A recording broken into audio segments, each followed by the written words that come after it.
This next Tib Talk is, I was thinking the other day about the Nez Perce Indians. This one's going to have a little bit to do with grief. It's going to have a little bit to do with righteous anger. It's going to have a little bit to do with doing what's right when we have other options. No matter what, do what's right. So I'm going to tell you a little bit of this story. I admire the native Indian people that lived on this land. I don't hold them up as any better human beings than any other culture anywhere in the world. Humans are humans. We have our good, we have our bad, and we have our ugly. Like the famous Clint Eastwood movie, The Good, the Bad, and the Ugly. We got it all. We got our shadow side. We got our heart side. Okay? That said, doesn't matter where you live, or so forth. But before white contact from Europe, there were probably somewhere around 250 million native Indian people living in North, South, and Central America. And man, they had some good living. That was before populations of people were huge. There were herds of 60 million buffalo. The buffalo lived across the whole country from California to Florida. These people lived year after year. Now I want to kind of move it into the area of eastern Oregon where it meets Idaho. That's where the Nez Perce Indians lived. And these were beautiful, beautiful Indian people. They had kind of like flat top hair and long hair. And they were gorgeous people. I mean gorgeous in a very respectful way. They adorned themselves with incredible beadwork and leather work. Their bows and arrows were works of art as well as functional for hunting. Their knives were beautiful handmade knives. Their moccasins, they were just stunning people. Stunning to look at. And they lived in this area, this beautiful valley called the Walla Walla Valley. And they were so amazing that the first white contact they ever truly saw in a big way was Lewis and Clark, who were sent out by Thomas Jefferson to explore the Northwest.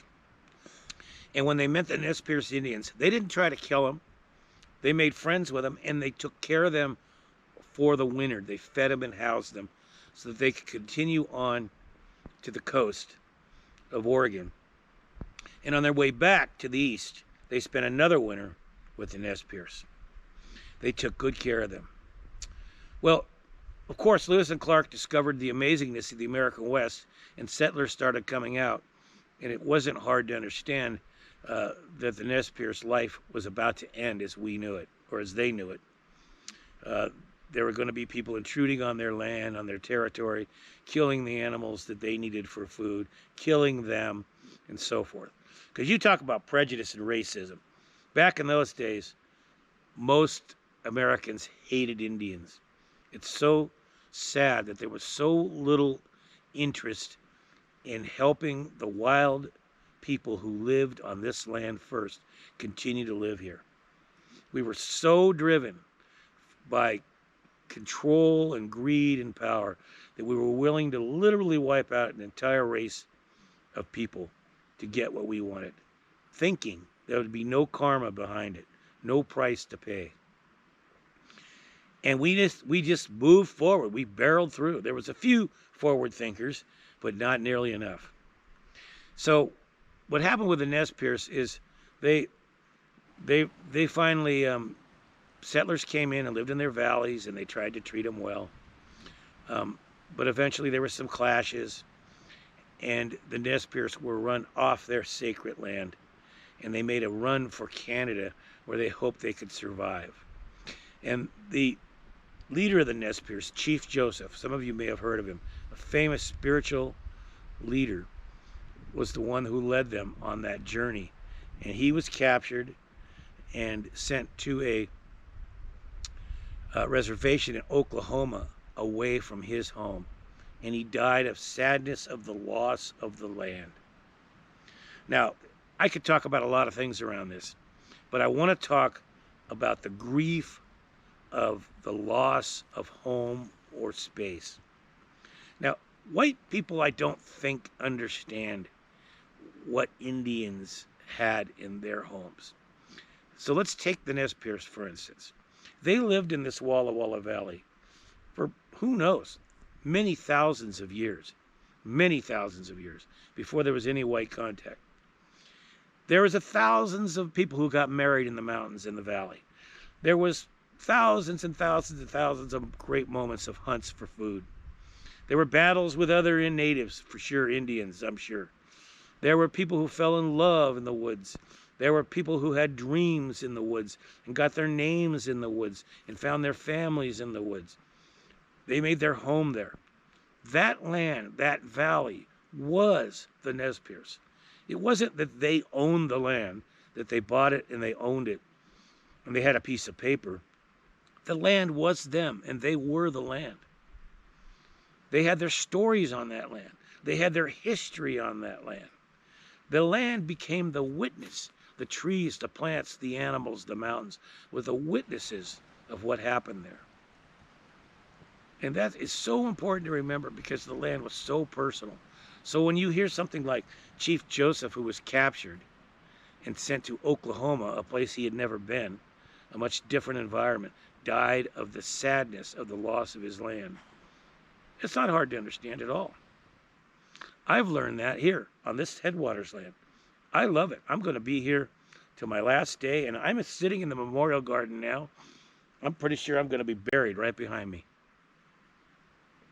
I'm not in any rush to get there, but when that day comes, this is where I want to become dirt. This land has the story of my school, of my relationships, of my friendships, of my journeys with different animals in the woods, with my dogs, with deep conversations I've had, epiphanies I've had. This land is within me, like the Nez Perce. And I've only been here 30 years. They were there for thousands of years. So you can imagine when Indians were thrust off their land and put into reservations, how difficult that must be. Remember, folks, empathy. Feel it from their point of view. So what do? How do we make it right? I don't know if we can ever make right what we did to the native peoples. I don't know if that's possible. But I do think one way to help is to become earth caretakers, to treat the earth sacred, so that what is left on it can live and stay on it, including us. Remember, when you say that, always look in the mirror, because you and your family and the future of your family depends on it too. And what I did once, I took a journey. I went to Oregon and Idaho, and I followed Chief Joseph's journey of trying to escape to Canada to find hope and freedom.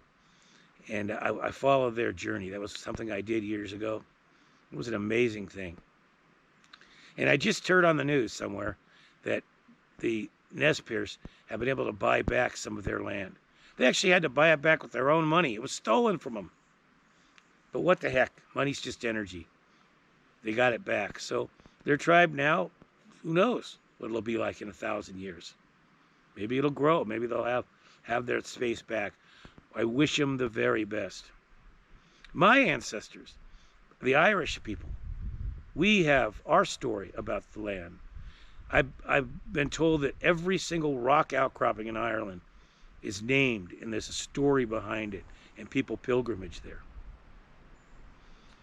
You create your own story with your own family and your own experiences. And that becomes the medicine of you and the ones you love and the ones you care about. And that's something that bonds you together. So think outside the rigid layers that force you to focus on one thing at the cost and expense of all else. Take in the full range, the big picture. Take in the history, take in the future, take in the present. And then make your decisions and live your life in a good way. I'd say the caretaker way, the way of the caretaker. And I'll just wrap this up by saying we have a new president, Joe Biden. I hope someday our country can come to the truth of what our ancestors did to the native peoples, from the first pilgrims that came to probably the last Indians to ever be wild, might have been Geronimo, in the later 1800s. They were all wiped out at that point. I hope someday our country can simply, as a country, led by a president, give a thank you, give a. I will thank them when they do this, and that is admit what we did and apologize for it. That opens the door for healing. That opens space for the heart to kind of reignite itself. They did that in Australia recently, a couple years back, for what they had done, the Australians had done to the native people there. They offered a the gift of, I am sorry we made a mistake, and that was a big thank you. My dog just wanted to end the end of this. Ho to you.